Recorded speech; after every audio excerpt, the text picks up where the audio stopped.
He believed he was picking up signals from Mars. One night, he was tracking thunderstorms 600 miles away, and it was 3 beats in sequence. And so it was mathematical, and it didn't make any sense to him. And the more he thought about it, he thought that they came from outer space.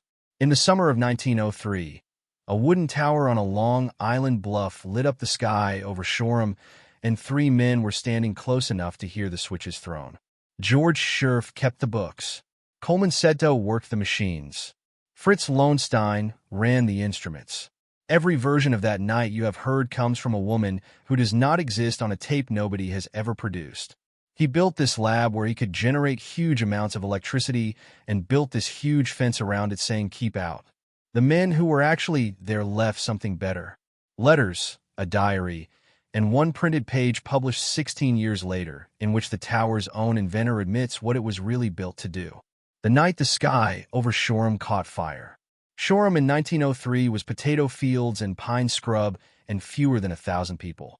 The kind of place where the loudest thing on an ordinary night was the surf at Wading River. Then the tower went up on the bluff, and ordinary stopped. The structure was visible for miles. Farmers used it to navigate the back roads, and sailors working Long Island Sound reported it as a landmark before it was finished. Where did he get the money to do this? By telling John Jacob Astor that he was now going to develop his cold light. It was an octagonal timber lattice built with almost no iron in the frame, tapering upward to a metal sheath cap that caught the afternoon sun so hard it hurt to look at from the road. And on nights in the summer and autumn of 1903, that cap came alive.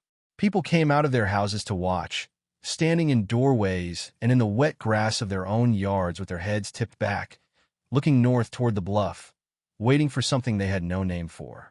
The accounts that survive are consistent on the essentials. There was a sound first, a rising hum that people described as being felt in the chest before it was heard in the ear. The sensation of standing too close to something enormous that has just begun to move. Then the discharge at the dome. Witnesses used the only vocabulary available to them, which was weather vocabulary. Sheet lightning streamers. A crown of fire. Not a beam. Not a searchlight, something closer to lightning that had been taught to obey. Cold light is a bulb with gases in it. And when electricity is nearby, it lights up. One account describes the air itself appearing to glow around the top of the structure.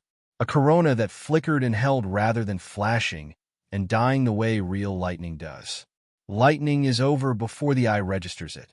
This stayed and moved and breathed. Then there was the smell afterwards.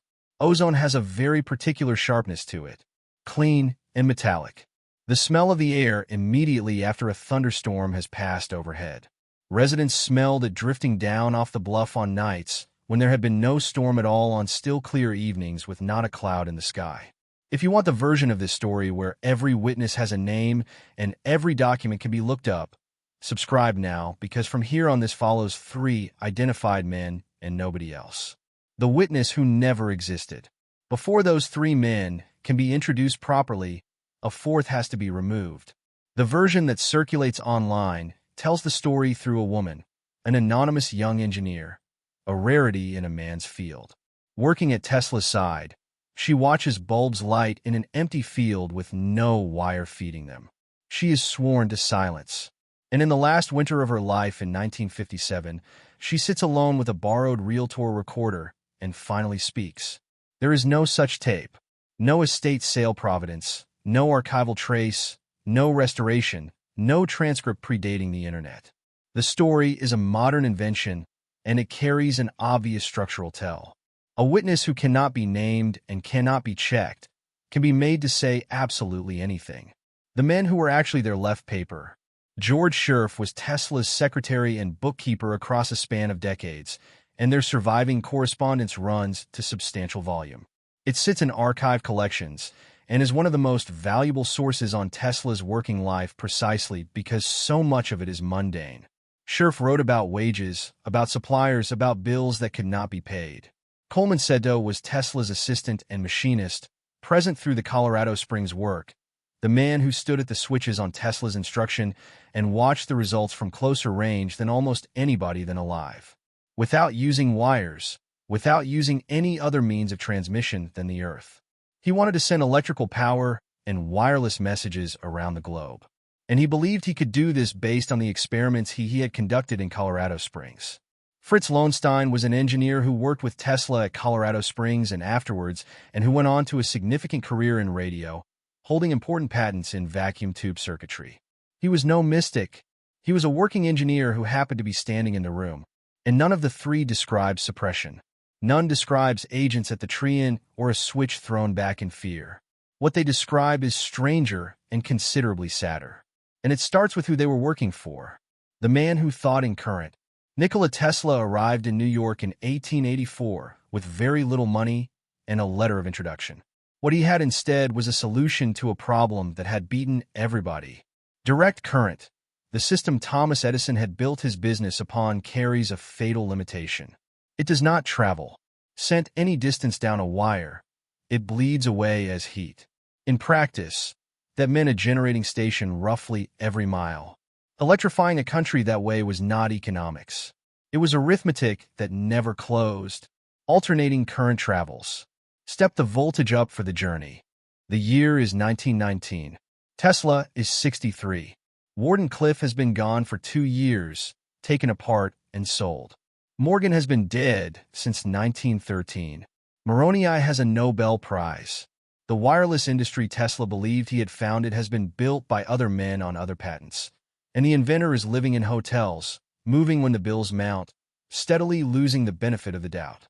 And in that year, he agreed to write his life story in installments for Electrical Experimenter, a popular magazine aimed at hobbyists, amateur radio enthusiasts, and boys who built crystal sets on kitchen tables, not a scientific journal, not a legal filing, not a deathbed statement, a serialized autobiography later collected as my inventions. The venue is part of the strangeness. A man who wants to bury something does not do it in a magazine with a mass circulation.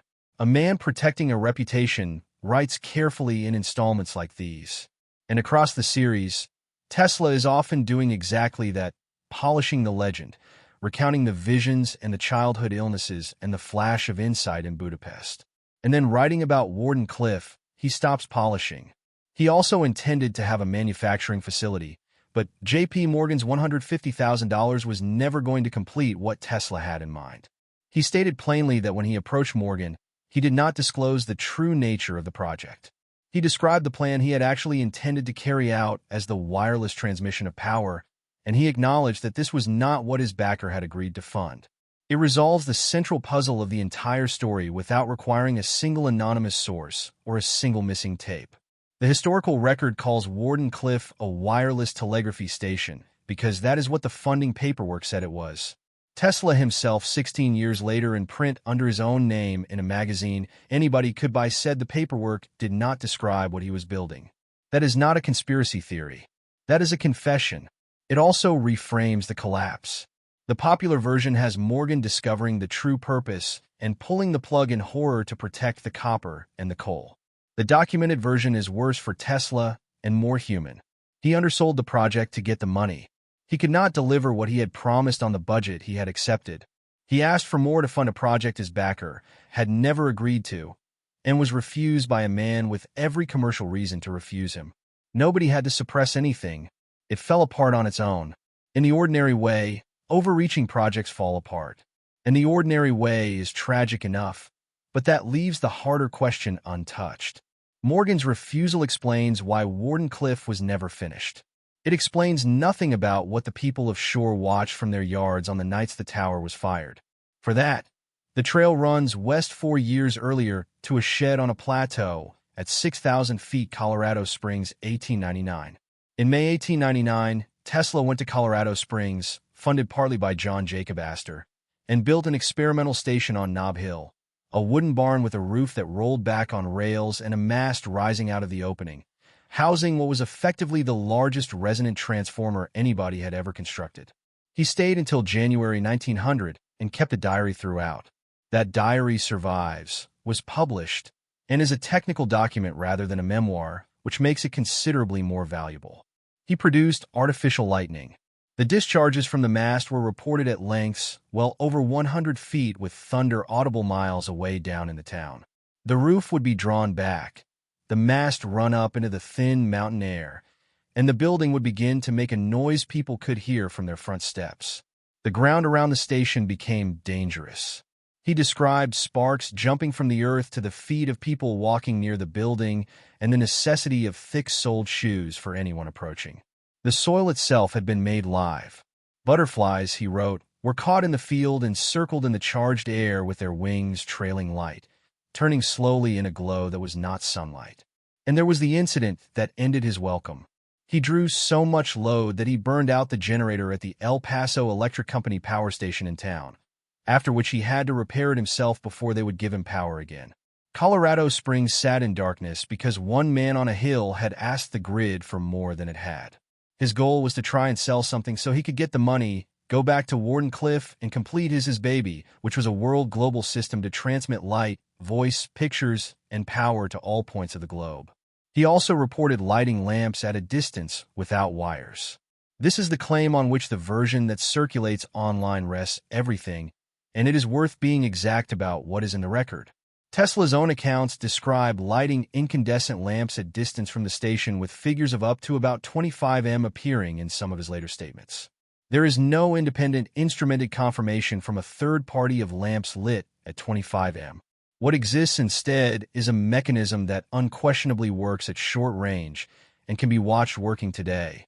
A high-voltage, high-frequency field will light a gas discharge tube placed within it with nothing attached to the tube at all. It happens at Tesla coil demonstrations in science museums every week of the year. A fluorescent tube near an operating coil lights in midair connected to nothing. So the image at the center of the online legend, a figure standing in a dark field holding a lamp that burns with no wire feeding it, is not fantasy. That is real physics, and it was real in 1899. The dispute is entirely about scale and efficiency. A field intense enough to light a tube a few meters away falls off steeply with distance. Delivering usable power to a farmhouse 20 m off is a completely different proposition from making a tube glow at arm's length. And it is exactly there that Tesla's system has never been reproduced by anyone, which brings the story to the thing he believed he had found on that plateau and never stopped believing for the remaining 43 years of his life. The note the planet rings at in July 1899 during a thunderstorm moving away across the plains. Tesla was monitoring his receiving equipment and noticed that the readings from the retreating storm did not simply fade with distance. They rose and fell in a pattern as the storm withdrew. The collapse of Wardenclyffe was not an event. It was a ledger. George Sheriff's correspondence is the record of it. And what makes it unusual is how completely unglamorous it is. There is no drama in these letters.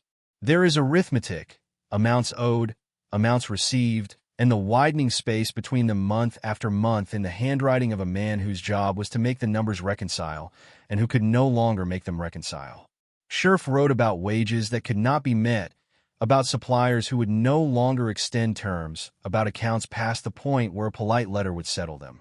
A laboratory does not die all at once. It dies by installments. First, the delivery's slow because somebody in an office has flagged the account. Then the skilled men drift away quietly because a machinist with a family cannot wait indefinitely to be paid. Then the site is simply quiet.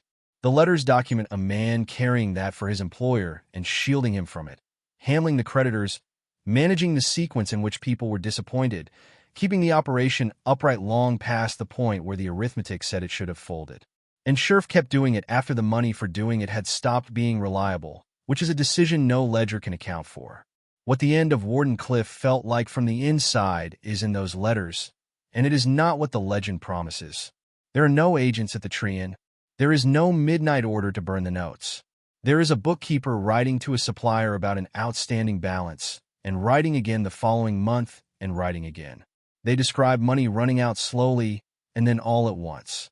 By 1905, the site was effectively dead. Tesla had mortgaged his interest to cover debts, including a substantial debt to the Waldorf Astoria Hotel where he had been living, and ownership passed away from him. He kept trying to raise funds for years and never came close. And then in 1917, men arrived at Shoreham with tools, and the thing that had lit the sky over the North Shore was taken apart by hand. The tower comes down. The circumstances of the demolition are the seed of the entire conspiracy tradition around Wardenclyffe. The plain financial explanation is documented. The property had been foreclosed upon, and the owners sold the tower for scrap to recover money against the debt. Reports of the salvage price fall in the range of a few thousand, which did not come close to covering what was owed. Running alongside that is a wartime security story. The United States entered the First World War in April 1917, and there was substantial official anxiety about German espionage and unmonitored wireless installations along the Atlantic coast. A tall, unexplained transmitting structure on Long Island associated with aided a foreign-born inventor attracted attention. Accounts from the period do reference federal concern about the site being usable by enemy agents. Both things can be true at once, and in all likelihood, both were. A creditor who wants to liquidate an asset and a government that would prefer a structure gone are not in conflict with one another. They are convenient for each other. What is not supported is the version in which the tower was destroyed to bury a working technology. If the technology worked, dismantling one prototype in 1917 would not have ended it. Tesla lived another 26 years, publishing, giving interviews, holding press conferences on his birthday, announcing new devices. He was never silenced. He was increasingly not believed. The demolition itself did not go smoothly. The workmen went at the base first, at the great timber legs, expecting the structure to give. It did not give. White's frame had been engineered to stand against Atlantic weather on an exposed bluff, pegged and braced and tied into itself. And it had no intention of coming apart because men with saws had arrived. They cut, and it held. They pulled, and it held. In the end, explosives were brought in. The charges were fired, and the great octagonal lattice that had thrown fire over Shoreham 14 years earlier came down into the scrub it had risen out of, taking the steel crown with it. Local accounts described the sound carrying across the fields. The brick laboratory at the base was left standing. It is standing now, and when the man who built it died, 26 years later in a hotel room he could not really afford, the men arrived considerably faster than they had in 1917. Room 3327. Tesla died on January 7, 1943 in room 3327 of the Hotel New Yorker. He was 86. The end was not dignified in any way. The newspapers of the 1890s would have predicted. He had been living on a modest stipend arranged through the Yugoslav government, moving between hotels as the bills accumulated. He fed pigeons in Bryant Park. He asked staff not to disturb his room, and a sign hung on the door until a maid finally went in. Within days, his belongings were taken. This part is entirely real, and it is the strongest single fact the conspiracy tradition possesses. The Office of Alien Property took possession of Tesla's effects and papers, notwithstanding that he had been a naturalized citizen of the United States since 1891, which by any ordinary reading placed him outside that office's remit. The material, dozens of trunks, was seized and impounded. Picture the scene. A room on the 33rd floor. The window looking out over a city at war. An old man dead a matter of hours or days. Then men in the corridor with authority to remove everything, working through the trunks of a life, carrying 50 years of invention out through a hotel lobby to be locked in storage. The government then had the material examined. The assessment was carried out by John G. Trump, a professor of electrical engineering at MIT, a serious high-voltage specialist, and as it happens, the uncle of a later American president. Trump's report concluded that the material consisted overwhelmingly of speculative and philosophical writing rather than practical, exploitable technical work, and that it contained nothing of significant military value. His assessment of the later Tesla, delivered politely, was that the inventor's productive period had ended long before. That report is the official ending, and it has never satisfied anybody for two reasons. The first is obvious. If there was nothing of value, the speed and the legal irregularity of the seizure are difficult to explain. Officials are not dispatched to impound the effects of a dead citizen within hours because the contents are thought to be worthless.